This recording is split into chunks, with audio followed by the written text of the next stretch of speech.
Assalamualaikum warahmatullahi wabarakatuh. Selamat berjumpa kembali ya para pejuang cuan dan pejuang Zangkodars. Gimana nih keadaan teman-teman semua? Semoga kalian dalam keadaan sehat semua dan saya doakan ya buat kalian sukses semua. Amin, mantap ya. Dan tetap ya kan kawannya, secangkir kopi harus selalu ada buat menemani kesempatan kali ini. Nah, dimana di kesempatan kali ini kan kalau kita lihat bersama-sama ya Bitcoin itu masih naik turun lah teman-teman ya. Kalian bisa melihat sendiri Bitcoin turun tapi Ethereum udah mulai ya menguat lah ya, lumayan teman-teman untuk Ethereumnya. Terus kita lihat dari Fair and Great Index dia turun nih dari 62 kali ini di area 60, indeksnya altcoin dia naik 1 poin ya dari 30 ke 31. Terus di sini kita bisa melihat juga market cap teman-teman ya, dia di 3,94 triliun dolar.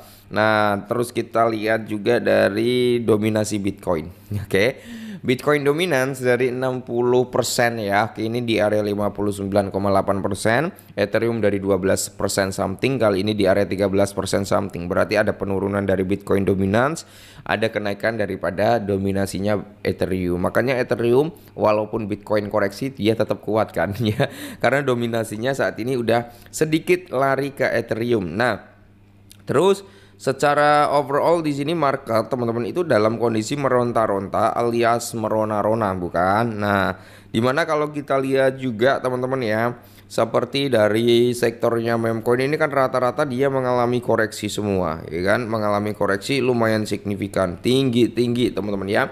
Jika teman-teman ingin ya kan DCI dari beberapa meme coin, sebenarnya ini udah menjadi kesempatan atau momentum yang cukup bagus dengan penurunan yang cukup signifikan seperti ini ya. Jadi kita harus bisa benar-benar memanfaatkan. Kalian itu jangan sampai terbawa FOMO lah ya. Saat harganya naik tinggi kalian langsung bondong-bondong, wah masuk. Weh, resiko tingginya gede banget itu brother ya. Lebih baik kalian itu masuk saat harganya ya seperti ini, merah merona-rona dan meronta-ronta seperti ini gitu loh teman-teman ya. Dan kali ini kita ada sedikit informasi yang cukup menarik buat teman-teman semua. Tentunya di sini kita datang dari salah satu meme coin terbesar kedua, yaitu Shiba Inu. Dan ini adalah target kita sebenarnya teman-teman ya. Dia menyentuh di bawah sini, di atas itu dia menyentuh. Oke, udah terkonfirmasi. Kita hapus dulu di sini untuk Fibonacci retracement-nya. Terus kita cek bareng-bareng di sini teman-teman seberapa jauh Shiba Inu mau mengalami penurunan ya. Jika market dalam kondisi yang kurang bagus gitu kan. Jadi area DCI terbaik itu di mana? Ya, teman-teman bisa ambil di 618 dong ya. 618 itu di kisaran kepala 1256. Untuk price-nya Shiba Inu saat ini kan di area 1280 ya. Teman-teman bisa ambil di area 1256.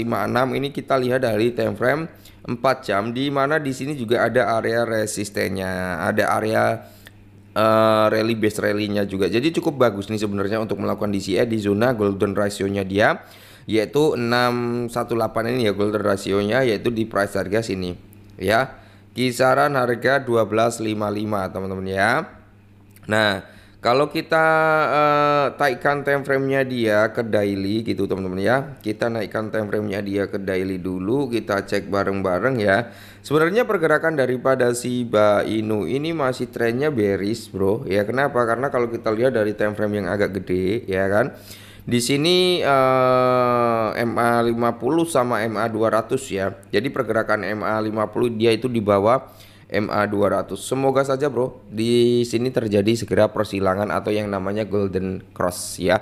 Kalau nanti ada persilangan antara MA200 dan MA50 bro, di sini mengindikasikan nih ya trennya akan kuat naik. Tapi itu adalah area DCI yang cukup bagus teman-teman ya. Dan kalau kita lihat juga ini area support yang cukup kuat menahan daripada Shiba Inu. Nah, kalau area ini nanti kejebol bro, yaitu di kepala 1357 sampai di area kepala 16 ini ya. Maka di sini target berikutnya untuk Shiba Inu adalah di kepala 2. Ini targetnya. Oke. Dan kendala terbesar Shiba Inu tentang harganya adalah di supply-nya dia bukan. Nah, dimana ya Shiba Inu meluncurkan cara mengubah permainan untuk membakar daripada token Shiba Inu. Nah, Di mana ya teman-teman ya, Shiba Inu itu terus berkembang dengan menghadirkan cara-cara baru untuk mendapatkan dan membakar token melalui permainan sambil mengambil langkah berani menuju desentralisasi penuh. Jadi di sini Lucy yaitu pemimpin pemasaran Shiba Inu baru-baru ini ya berbagi beberapa wawasan utama tentang pengembangan Shiba dan strategi pembakaran token yang inovatif ya. Tetaplah menjadi koin rakyat Shiba ya. Lucy menambahkan bahwa meskipun banyak proyek mengeklaim sebagai Shiba berikutnya, tidak ada yang benar-benar memiliki visi atau semangat komunitas yang sama, teman-teman ya. Terus menurutnya di sini juga Shiba tetap akan selalu menjadi koin rakyat yang dibangun atas kepercayaan, dedikasi, dan komunitas yang bergairah. Namun membangun ekosistem di atas Shiba tidak semudah yang dibayangkan atau digembar-gemborkan di media. Lucy menjelaskan bahwa pengembangan membutuhkan pendanaan, sementara saat ini tidak ada perbendaharaan khusus untuk Shiba atau akses langsung ke pasokan token untuk membiayai proyek tersebut. Artinya, setiap produk yang baru harus mampu membuktikan kemampuannya menghasilkan pendapatan sebelum benar-benar dikembangkan. Ia menekankan ya, pentingnya memahami realitas keuangan ini alih-alih menyebarkan ekspektasi yang tidak realistis ya di media sosial. Jadi, game yang mendapatkan dan membakar Shiba. Nah, di sini proyek Gym Team ya teman-teman ya. Proyek Gym Team Shiba tidak hanya menghibur permainan tetapi juga memberikan hadiah token Shiba sekaligus membantu proses pembakaran pasokan melalui transaksi di Shibarium. Langkah berpotensi memperkuat nilai token seiring waktu. Jadi pembakaran Shiba penting karena apa? Mengurangi pasokan total yang yang pada gilirannya dapat meningkatkan nilai koin tersebut. Memang ya teman-teman ya. Kalau kita berbicara tentang use case dan beberapa ekosistemnya Shiba Inu ini udah sangat bagus lah dari sektor meme coin, tapi memiliki fungsi yang cukup bagus.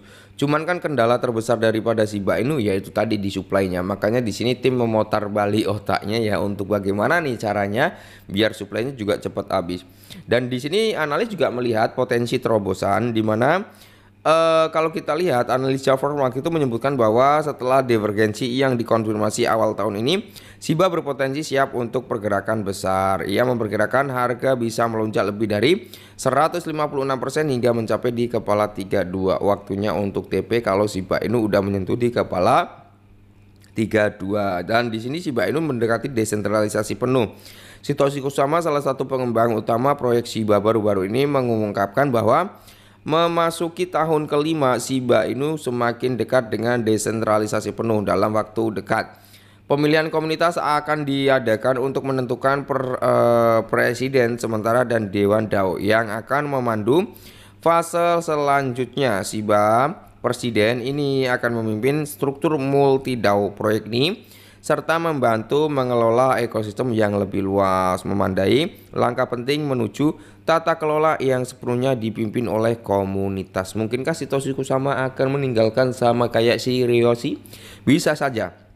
Jadi mungkin ini dulu ya teman-teman ya, sedikit informasi tentang Shiba Inu. Ya semoga saja mekanisme burningnya semakin meningkat lah. Tetap semangat dan salam